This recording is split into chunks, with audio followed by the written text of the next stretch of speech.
Welcome to this lecture on sound and hearing.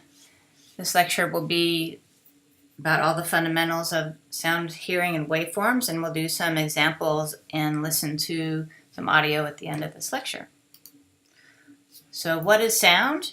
I think of sound like when you throw a stone in a pond, or if you have two people holding a slinky and you make the waves go back and forth. So in the beginning of the sound, the waves are closer together, or if you move a slinky, the waves are closer together, and as those waves go further apart, further away from the source, the waves get further apart. So we have compression and rarefaction, that's what it's called. So compression increases atmospheric pressure close to the sound source, rarefaction, the area further away from the source where atmospheric pressure is below normal. So as it goes, pressure goes above and below normal, there you see a sine wave. And this is just measuring the atmospheric pressure above and below normal. You'll see some things here, pressure on the y-axis and wavelength on the x-axis, one cycle being a wavelength. And these are measured in terms of time. So this time is related to frequency, which is cycles per second, notated in hertz. So let's talk about some of the waveform characteristics. It's really important to understand the waveforms because this is what we're going to be recording. We'll learn about these terms: amplitude, frequency, velocity, wavelength, phase, and harmonic content. So here you see a sine wave, and here is where sound pressure is 0, and you see the wave going above and below the axis. So if you look at one cycle, it shows here on this graph one cycle, and you can see the amplitude of the waveform. If you want peak to peak amplitude, it's all the way from the bottom to the top, so that's called peak to peak amplitude, and the x-axis is time. You can see here relative voltage, which also relates to volume. So as these waves get higher, the sound gets louder. Also, the frequency, the number of cycles per second, as it gets slower, these waveforms get longer and the sound gets lower. As it gets faster, the pitch gets higher. So let's talk about frequency. Frequency is measured in hertz, named after a German physicist, Heinrich Rudolf Hertz, and one cycle, here you can see the wavelength of one cycle is shown there. And again, the amplitude or power or volume is shown on the y-axis. So cycles per second, that's important to know.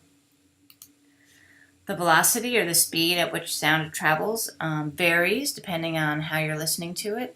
If you're listening to the velocity in air, which is most of the time, the velocity is 130 feet per second. And of course, it changes in water. You can look up the velocity in water, and you'll see that's when you calculate that, you'll see why the wavelengths get longer and that you can hear sound from farther distances away in water. To calculate the wavelength, it's the velocity over the frequency. So as the velocity increases, the wavelength will increase as well. And the period is known as the time it takes to complete one cycle, or wavelength. So sound can be reflected and also can bounce back and cancel each other. This is a picture of a wall. If you played a sound and it hit the wall and there was a wall next to it, it would basically crash into each other and some of the sound would cancel out. Or if you had sound coming at an angle, it would come off at a different angle. That's called reflection. So you have to be careful when you're recording sound using if you have flat walls or small rooms and in the angles and corners, and that's why sound treatment exists. So a lot of times you'll see sound panels on walls or different things directing the sound in different directions. Here's some examples of reflecting and directing sound. Here's a concave surface where as the sound hits it, the sound moves away from the source, and a convex surface where as the sound hits the convex surface, it goes towards the source. If you look around next time you're in a theater, you'll see different surfaces that redirect the sound toward the audience, for example. And I wanted to put this here, a microphone shield. They cost about $100. If you're recording on your own and you want to take away issues in the room, you put the microphone shield up and it acts as your basically convex surface that directs the sound toward your microphone. It sounds great. So the range of human hearing is 20 hertz to 20,000 hertz, 20 to 100 being the low stuff, 100 to 1,000 being mids, 1,000 to 10,000 higher mids, and then 10,000 and up very high. The range of human hearing is up to 20,000 hertz, but as you get older, you lose a lot of the higher frequencies, especially above 15,000 hertz. Here's two popular microphones. They're dynamic microphones, which we'll learn about in a later lesson, but just to show you, as when microphones are designed, they're measured on how they respond to frequencies. So these two microphones, the Shure SM57 and SM58, have a flat response, which is good in all the mid-ranges, and that's what they're designed to do. They're designed to pick up voices, mid-range things, and guitars. Now, a little bit later in this lesson, we're going to hear about phasing, but phase, we saw what phase looks like learning about frequencies, and you can see if phase is, for example, you had two microphones and one was behind the other, you would get sound at one microphone before the other, and you'd get a phase shift, which is going to basically cancel out some of the sounds that you're trying to hear or add something different. Here's another phase shift where basically the microphones are switched positions, and you can see you get some cancellation of sounds. And here you have two frequencies that are exact opposite of each other, and they will cancel each other out. And then another situation, if you have two that are exactly the same, they will get louder. So I'll demonstrate that in a few minutes. Here's another picture of two waves that are the same, they get louder. You get a little bit of cancellation as well. Two that are exact opposites, the sound cancels each other out. We're also going to be listening to harmonic content. So if you use a pitch, I'm starting here with 440 hertz, which is a tuning A in an orchestra. Every time you add another 440 hertz, you get a harmonic of that tone. So 440 plus 440 is 880, then you add another 440, it's 1320. Those are the harmonics of the notes. They blend together, and we'll listen to that in a few minutes.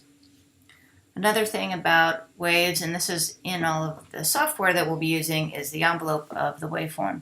You have an attack, and it can be short, it can be long, a decay, a sustain, and a release. So for example, a cymbal would have a very long envelope because that sound sustains for a long time. Or if you have something like a gong, that's really long. Something short would be like a mallet instrument, or maybe one note on a trumpet or a hit of a snare drum. Those would be shorter envelopes. And we can manipulate the sound when we're editing. We can add a reverberation, we can add delays, so this is really important to understand because these attack, decay, sustain, and release will be things that you can edit in your software. Here's a couple examples of some waveforms of a cymbal with that long sustain or snare where you have the quick attack and then short release. So sound is denoted in decibels after Alexander Graham Bell, and it's always small d, capital B for decibel. It basically represents how loud a sound is heard, and it's expressed in a logarithmic scale. So the difference between 1 and 1,000 is like 1 and 2, because when you're looking at logarithmic scales, you're looking at the log of 10, the log of 100, the log of 1,000. So you can look at the zeros. The log of 10 is 1, the log of 100 is 2, the log of 1,000 is 3.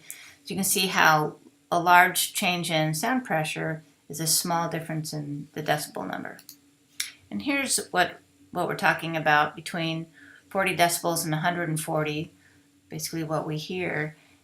Conversation down here, 40, 50, 60, and then pain being around 120, 130, and 140 you start actually experiencing hearing loss over time if you're listening at that volume. Normally when we're recording, it's the main thing I want you to know, we're choosing about 83 to 85 hertz. And it's important to record at that level and listen back so that you get consistent mixing. And the ears change the way we hear sound, very low and very loud as well. So those would not be good reference levels. Some equations on how to listen to decibels. We won't be using this in this class, but I wanted to give them here in case you're in a studio and you need to look at decibels in terms of sound pressure, voltage, or power. Each of these have a reference level for sound pressure that goes into that equation as well. So let's talk for a minute about the ear. The ear, the way it works is sound comes in, hits your eardrum or the diaphragm in your ear, goes through the cochlea, and then vibrates the little bones, and then it hits the cilia, these little hairs, and then that transmits through the nerves into your brain.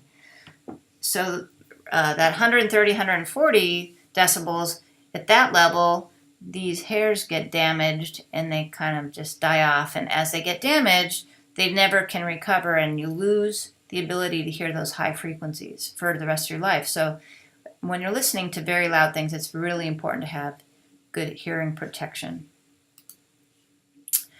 Here's the threshold of hearing, again, 0 to 140. So be careful at these high levels. And then another thing is about fidelity. Now that you know that we can hear between 20 and 20,000 hertz, or that's the range, any equipment you buy should be in that range as well. So if you have a very cheap microphone that's not 20 to 20,000, it's one of these other things, they're better to poor fidelity, and those are things that would be consumer equipment or unprofessional, non-professional. Another thing when you're recording is the signal to noise ratio. Make sure it's very quiet in the background, because as you record, when you increase the volume, you also increase the noise. So the signal to noise ratio needs to be excellent when you're recording. So just make sure that you're in a quiet space and that the noise in the background is as silent as it can be. And finally, here's a shot of some Pro Tools software showing how waveforms look as they're edited. So now let's do a demonstration using some recording software. And there we go. So let's listen to harmonics first. This is a 440 wave. Oh, by the way, when I drag these frequencies in, and you can do that as well because I have them loaded up, you can drag them in on each track, and then on the bottom right, you can zoom way in and see the actual sine waves. So that's what we're doing here.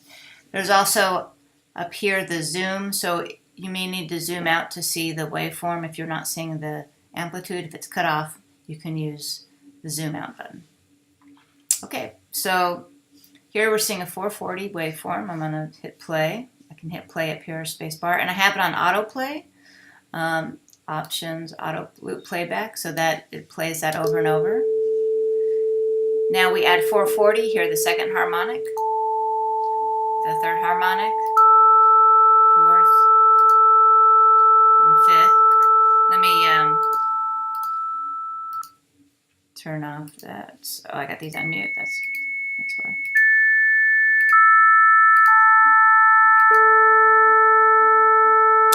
So those harmonics are just adding 440 to the first wave. So the second harmonic was 880 and so forth. And that's what those sound like. So you can try that on your own system. Now let's try 140 again. 440 hertz. And now we're going to listen to 445 right next to it.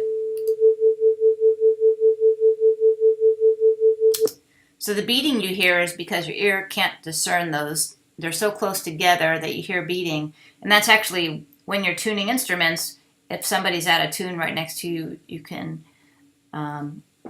change your instrument to be flatter or sharper until you match the other person in tune. That's how it works. Now let's look at the next one I have is 450. Yes.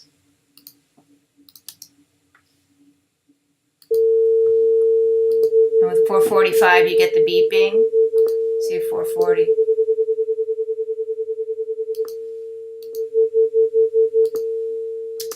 So it's 450 slightly higher pitch, so you can hear the beeping gets faster or slower depending on how close you are to the other frequency. Now, let's look at something really interesting. These two waves, they're both 440 hertz, exactly the same, but this one, as this one goes up, this one below it goes down. They're exact opposites of each other. Let's listen to the 0 degree. I have it labeled 440 0 degree. Now let's listen to 180 degree. So they sound exactly the same. Now let's listen to them both together. So what's happening is they're both playing, but they're canceling each other out. And you can see here that they are playing. Again, listen to one, listen to the other, listen to both. They cancel each other out. That's going to be really important when you're doing things like recording a snare drum with two microphones, one on the top and one on the bottom. What I usually do is reverse the phase on the bottom microphone so that they're not out of phase. So those are, that's how that works. And then the last bit here, I have some different frequencies, 1,000 hertz. These are more harmonic tones. So some examples of how waveforms and harmonics works in this lesson. So try this on your own software. Make sure you can zoom in and out, drag files in, drag the tracks in. Again, you can zoom in and out. Always on software, there's zoom in and out functions on these. And there we go. And that would be it. Again, watch all the videos on this and keep reading about sound fundamentals. It'll always explain why you get good or bad sound during a recording.